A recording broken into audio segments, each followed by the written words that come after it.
Hi everyone, मैं आपसे एक सिंपल क्वेश्चन पूछता हूँ।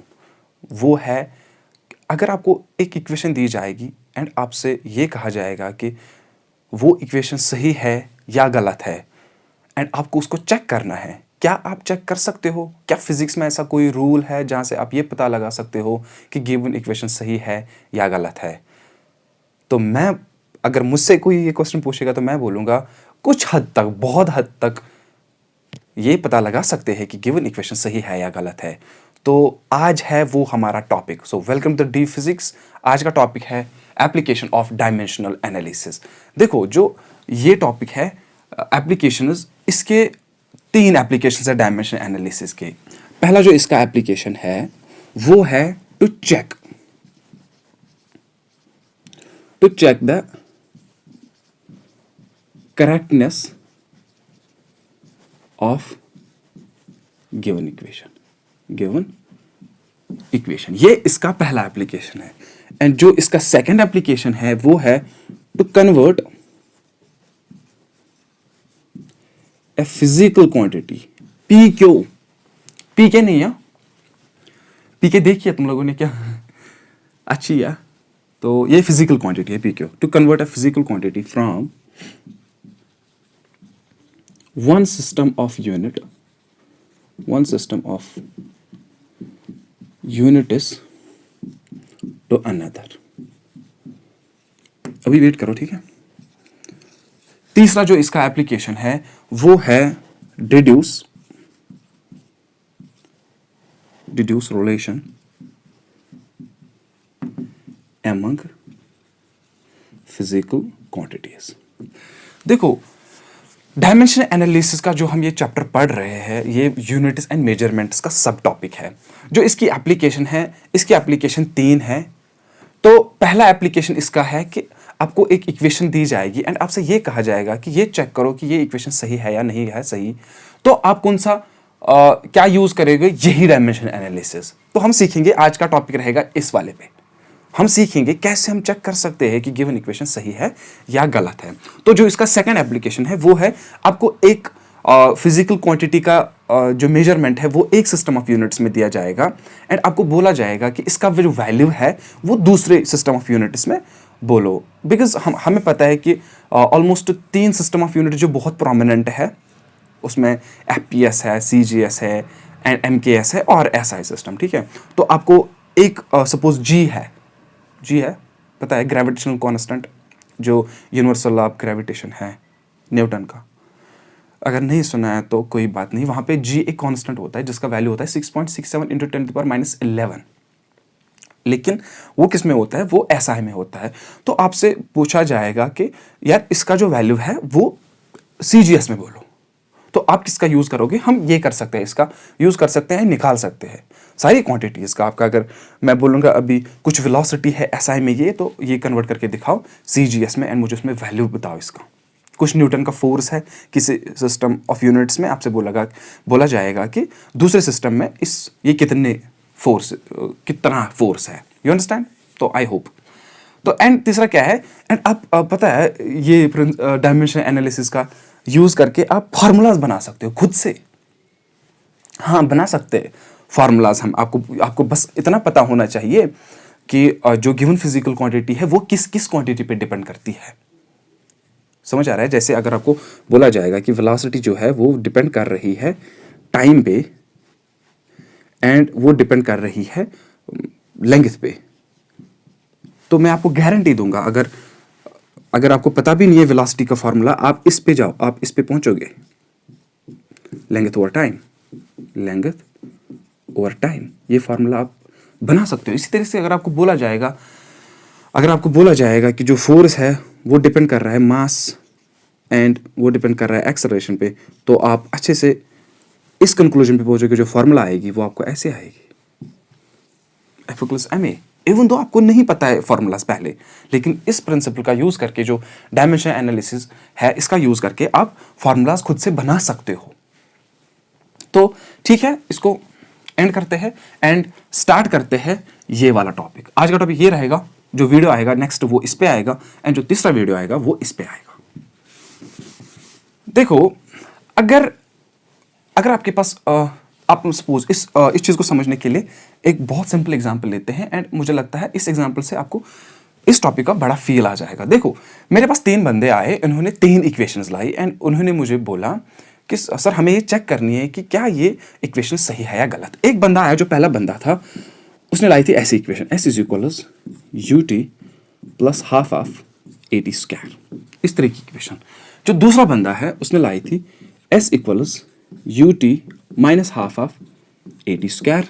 ओके, जो तीसरा बंदा था, उसने लाई थी s equals U T plus A T. 3 equations है, 3 बंदों ने लाई, एंड मुझे ये चेक करना है कि इनमें से करेक्ट कौन सी है। You understand? ये वाला क्वेश्चन था ना पहले जब मैंने स्टार्ट वीडियो किया था। देखो, मैं क्या यूज करूंगा, मैं करूंगा डायमेंशन एनालिसिस यूज, एंड उसमें से एक प्रिंसिपल, उसको बोलते हैं principle of homogeneity. Principle of homogeneity, जिसपे मैंने ऑलरेडी एक वीडियो बनाया है। अगर चेक नहीं किया है तो just go and check that video. 12 और 13 मिनट्स का वीडियो है, तो उस पर मैंने अच्छे से प्रिंसिपल ऑफ होमोजेनिटी समझाया है। तो प्रिंसिपल ऑफ होमोजेनिटी पहले सीखो एंड बाद में यहाँ पे आओ। देखो, प्रिंसिपल ऑफ होमोजेनिटी हमें क्या बोलता है, यहाँ पे थोड़ा जल्दी मैं बता दूंगा। प्रिंसिपल ऑफ होमोजेनिटी हमें ये बोलता है कि जो इक्वेशन होती है, जैसे ये इक्वेशन है, ये इक्वेशन है, ये इक्वेशन है, हर टर्म, इक्वेशन बनती है टर्म से, ये एक टर्म है, ये एक टर्म है, एंड ये एक टर्म है।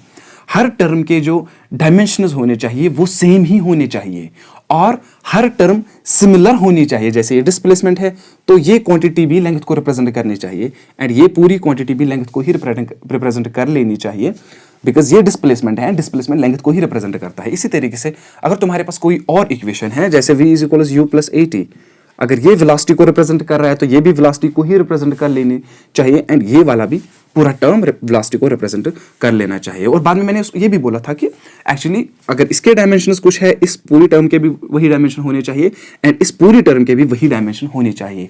मतलब हर टर्म जो इन्वॉल्व है इक्वेशन में, हर टर्म के डायमेंशन सेम आने चाहिए। ये बोलता है हमें प्रिंसिपल ऑफ होमोजेनिटी।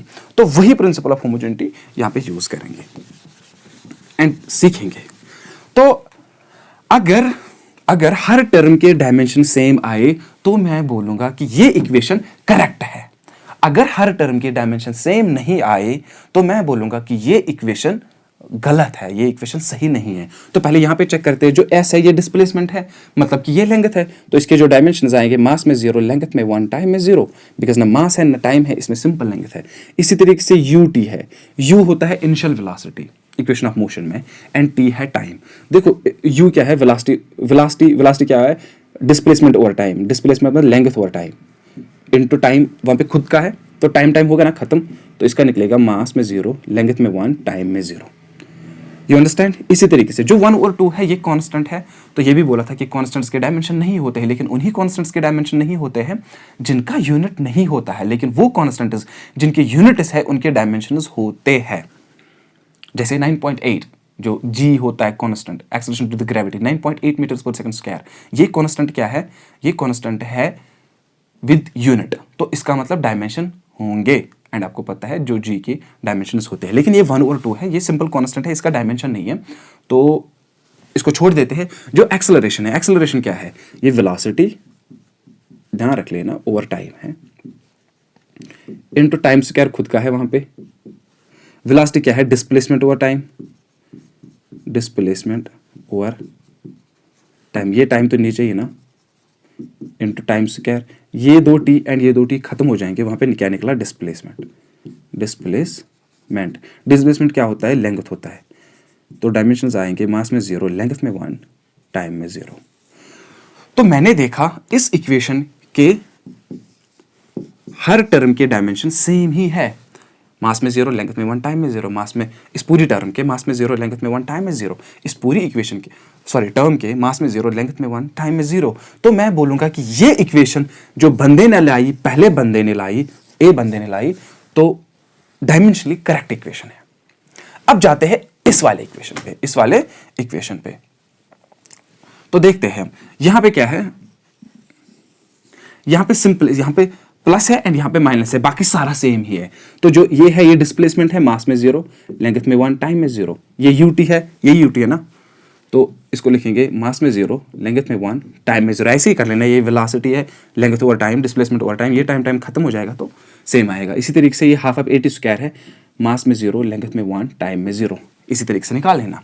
तो मैं बोलूंगा ये वाली भी डायमेंशनली करेक्ट है, इसको क्या बोलेंगे, डायमेंशनली करेक्ट। इस वाले को क्या बोलेंगे, डायमेंशनली करेक्ट। अब करते हैं इस वाले को चेक, देखते हैं इस वाले में क्या है। देखो ये डिस्प्लेसमेंट है, मास में 0, लेंथ में 1, टाइम में 0, एंड ये UT है, UT एग्जैक्टली, मास में 0, लेंथ में 1, टाइम में 0, एंड ये वाला AT स्क्वायर नहीं है, ये A इंटू टाइम है, मतलब एक्सेलरेशन इंटू टाइम। एक्सेलरेशन क्या होता है, इस टर्म के देखते हैं। एक्सेलरेशन होता है वेलोसिटी ओवर टाइम इंटू, यहां पे टाइम खुद का है, ये टाइम खत्म हो जाएगा। वेलोसिटी क्या है, डिस्प्लेसमेंट ओवर टाइम। डिस्प्लेसमेंट क्या है, लेंथ, और ये टाइम जो नीचे है ऊपर आएगा, time to the power -1 m0।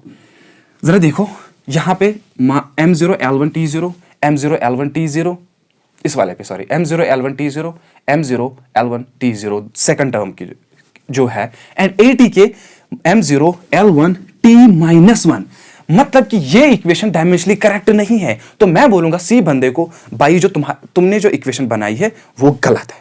Simple, मैं उसको सिंपली बोला कि जो आपने इक्वेशन बनाई है वो डायमेंशनली करेक्ट नहीं है, just go and check again. तो अच्छे से इक्वेशन कोई बनाओ, लेकिन ये मैं यहां पे ये बता सकता हूं कि इस वाले को मैं एक्सक्लूड करूंगा, मैं बोलूंगा कि ये वाला सही नहीं है। लेकिन इन दो में अब कंपटीशन है, इन दो में इनमें से दोनों क्लेम करेंगे दोनों इक्वेशन सही है, डायमेंशनली बोलेंगे ये भी डायमेंशनली करेक्ट है एंड ये भी डायमेंशनली करेक्ट है, लेकिन मुझे पता है कि ये वाला एक्चुअल में सही है। एक्सपेरिमेंटल बेसिस पे ये इक्वेशन सही है, लेकिन ये वाला सही नहीं है। वो कहां पे चेक करेंगे, एक्सपेरिमेंटल बेसिस पे। देखो आपको एक इक्वेशन डायमेंशनली करेक्ट आ सकती है, लेकिन रियलिटी में फिजिकली वो इक्वेशन करेक्ट नहीं हो सकती है। जैसे इसमें ये डायमेंशनली करेक्ट आई, लेकिन हमने एक्सपेरिमेंटल बेसिस पे जब हमने इसको laws of conservation of energy, mass, conservation of momentum, उन पे इस इक्वेशन को चेक किया तो बाद में ये इक्वेशन सही नहीं आई। लेकिन डायमेंशनली मैं इसको बोलूंगा कि डायमेंशनली ये करेक्ट इक्वेशन है। आपको समझ आया? समझ आया यहां पे? तो ये वाला एक्सक्लूड हो गया, ये वाला गलत है। देखो सिंपल मेथड से मैंने इसको बोला कि आपकी इक्वेशन रॉन्ग है। कौन सा प्रिंसिपल यूज करके? प्रिंसिपल ऑफ होमोजेनिटी, एंड वो किसका टॉपिक है? डायमेंशन एनालिसिस का। समझ आया ये टॉपिक? तो देखो अब करते हैं इसके एग्जाम्पल्स थोड़े, जहां से हमें ये पूरा अच्छे से फील आ जाएगा कि डायमेंशन एनालिसिस का यूज करके हम कैसे ये चेक करेंगे कि गिवन इक्वेशन सही थी या है या नहीं है। देखो हमारे पास क्या है, हमारे पास एक इक्वेशन दी हुई है एंड हमें चेक करना है कि क्या ये इक्वेशन डायमेंशनली करेक्ट है कि नहीं करेक्ट है। तो मुझे क्या करना है चेक, मुझे हर टर्म के डायमेंशन चेक करने हैं एंड मुझे ये देखना है कि अगर हर टर्म के डायमेंशन सेम आए तो मैं बोलूंगा कि ये इक्वेशन डायमेंशनली करेक्ट है। देखो दिया क्या हुआ है, ये v है, ये फाइनल वेलोसिटी है, एंड u है इनिशियल वेलोसिटी, a है एक्सेलरेशन, एंड s है डिस्प्लेसमेंट। देखो पहले मैं इस टर्म का देखूंगा, ये है v स्क्वायर। क्या है? v स्क्वायर, पहली वाली टर्म। देखो v ये वेलोसिटी है ना, फाइनल वेलोसिटी, तो मतलब ये डिस्प्लेसमेंट ओवर टाइम है का होल स्क्वायर। You understand? देखो डिस्प्लेसमेंट क्या है, लेंथ, एंड टाइम t है का होल स्क्वायर। तो ये आएगा मास में 0, लेंथ में 2 एंड टाइम में -2। इसी तरीके से सेकंड वाली टर्म को चेक करेंगे, यू स्क्वायर है, ये भी तो ये इनिशियल वेलोसिटी होती है। वहां पे एक्चुअली 3 इक्वेशंस ऑफ मोशन है, तो जब हम वहां पे पहुंचेंगे तो अच्छे से डिस्कस करेंगे। s equal to u t plus half of AT square, v square minus u square equal to 2as, okay, v is equal to u plus AT। तो देखो u है इनिशियल वेलोसिटी, ये डिस्प्लेसमेंट ओवर टाइम है का whole square, displacement length है and ये time है whole square. तो मैं बोलूंगा मास में 0, लेंथ में स्क्वायर एंड टाइम में -2। तो मतलब अभी 2 टर्म के सही आए, मतलब कि अभी तक तो हम सही जा रहे हैं। देखो अब तीसरी टर्म है 2as, नीचे लिखता हूं थोड़ा, 2as। देखो 2a कांस्टेंट है, इसके डायमेंशन होता ही नहीं है, एंड ये जो a है ये एक्सेलरेशन होती है, velocity actually change in velocity over time, and multiple क्या है, डिस्प्लेसमेंट क्या है, लेंथ। ओके देखो ये जो वेलोसिटी होती है डिस्प्लेसमेंट ओवर लेंथ टाइम होती है, डिस्प्लेसमेंट ओवर टाइम, ये वेलोसिटी का आया। एंड दूसरा टाइम यहाँ पे है, इनटू लेंथ है, इनटू लेंथ है। देखो ये डिस्प्लेसमेंट, ये भी लेंथ है एंड ये लेंथ है, दो लेंथ आई ना, लेंथ स्क्वायर एंड नीचे टाइम स्क्वायर है, टी स्क्वायर। तो मास में 0, लेंथ में 2, टाइम में -2। देखो तीनों टर्म्स के जो डायमेंशन आए वो सेम आए, तो मैं बोलूंगा कि ये इक्वेशन डायमेंशनली करेक्ट इक्वेशन है, एज सिंपल एज दैट। तो अब जाते हैं नेक्स्ट प्रॉब्लम पे। देखो इस प्रॉब्लम में क्या बोला गया है, इस प्रॉब्लम में बोला गया है कि आपने पेंडुलम के बारे में सुना है। पेंडुलम में क्या होता है, एक थ्रेड होती है, उसके नीचे कुछ मास बंधा हुआ होता है एंड बाद में ये ऑसिलेट करता है। देखो जब मैं ऐसे करूँगा, इसको ऐसे थोड़ा फोर्स अप्लाई करूँगा तो ये वापस आएगा, एक पोजीशन पे जाएगा, बाद में वापस आएगा, फिर एक एंड पे जाएगा, बाद में फिर से वापस आएगा। तो ये ऐसे करता रहेगा, इसको बोलते हैं oscillatory motion. Simple harmonic motion में हम ये पढ़ेंगे। तो देखो जब इसने यहाँ से स्टार्ट किया एंड बाद में यहाँ गया एंड बाद में इस पोजीशन पे गया, फिर वापस आया उसी पोजीशन पे, मेन पोजीशन पे। फिर से सुनो, यहाँ पे पेंडुलम था, जब मैंने इसको फोर्स अप्लाई किया और धक्का दिया तो ऐसे किया, इसने हो गया ऊपर, बाद में वापस आया और इस एंड तक गया, बाद में उसी पोजीशन पे वापस आया। कितना टाइम लगा इसको, उसको बोलते हैं इसका टाइम पीरियड। सपोज इसको लगे ऐसे करने में 2 सेकंड, तो इसका टाइम पीरियड कितना है, 2 सेकंड का। सपोज इसको लगे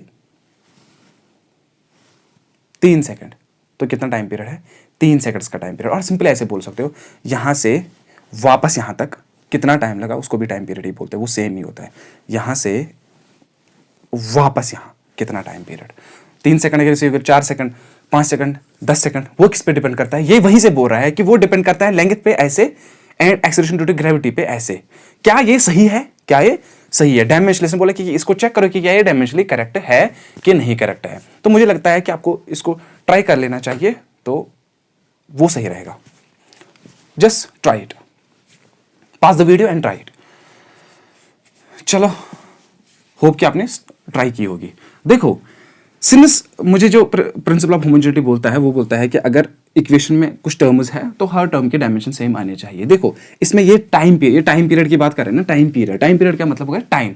अभी बोला ना 2 सेकंड, 4 सेकंड, 5 सेकंड, 10 सेकंड, तो ये टाइम है। अगर ये पूरी टर्म के डायमेंशन भी टाइम ही के आए तो मैं बोलूंगा कि ये डायमेंशनली करेक्ट इक्वेशन है। सिंपल, अगर इस पूरी टर्म के डायमेंशन टाइम आए, मतलब अगर ये क्वांटिटी कौन सी निकली, टाइम जैसी, सिमिलर, तो ये सिमिलर क्वांटिटीज होनी चाहिए। अगर ये टाइम निकली तो मैं बोलूंगा कि ये डायमेंशनली करेक्ट इक्वेशन है। देखो इसमें क्या है, 2 है, 2 एक कांस्टेंट है, इसके डायमेंशन नहीं होते। पाई 3.14 कांस्टेंट है, इसके डायमेंशन नहीं होते, इन दो को छोड़ देते हैं। बाद में क्या है, रूट क्या होता है, अगर तुम्हारे पास x रूट है, इसका क्या मतलब है, x टू द पावर 1/2, सही है। तो यहाँ पे रूट ऑफ L/G है, तो मैं लिखूंगा L/G टू द पावर 1/2। मैंने कोई गलत की नहीं की। तो ये जो लेंथ है, ऐसी लेंथ टू द पावर 1/2। देखो यहाँ पे क्या है, यहाँ पे एक इंपॉर्टेंट चीज है, वो है g। देखो g है 9.8 मीटर्स पर सेकंड स्क्वायर। ये इवन दो ये कांस्टेंट है, बट इसके पास यूनिट है, तो इसके डायमेंशन होंगे 9.8 मीटर्स पर सेकंड स्क्वायर। ये एक्सेलरेशन ड्यू टू ग्रेविटी है, तो ये एक्सेलरेशन है। एक्सेलरेशन क्या होती है, वेलोसिटी ओवर टाइम। तो वेलोसिटी कहते हैं डिस्प्लेसमेंट ओवर टाइम, तो इसके निकलेंगे डिस्प्लेसमेंट ओवर टाइम, और दूसरा टाइम वहां पे है।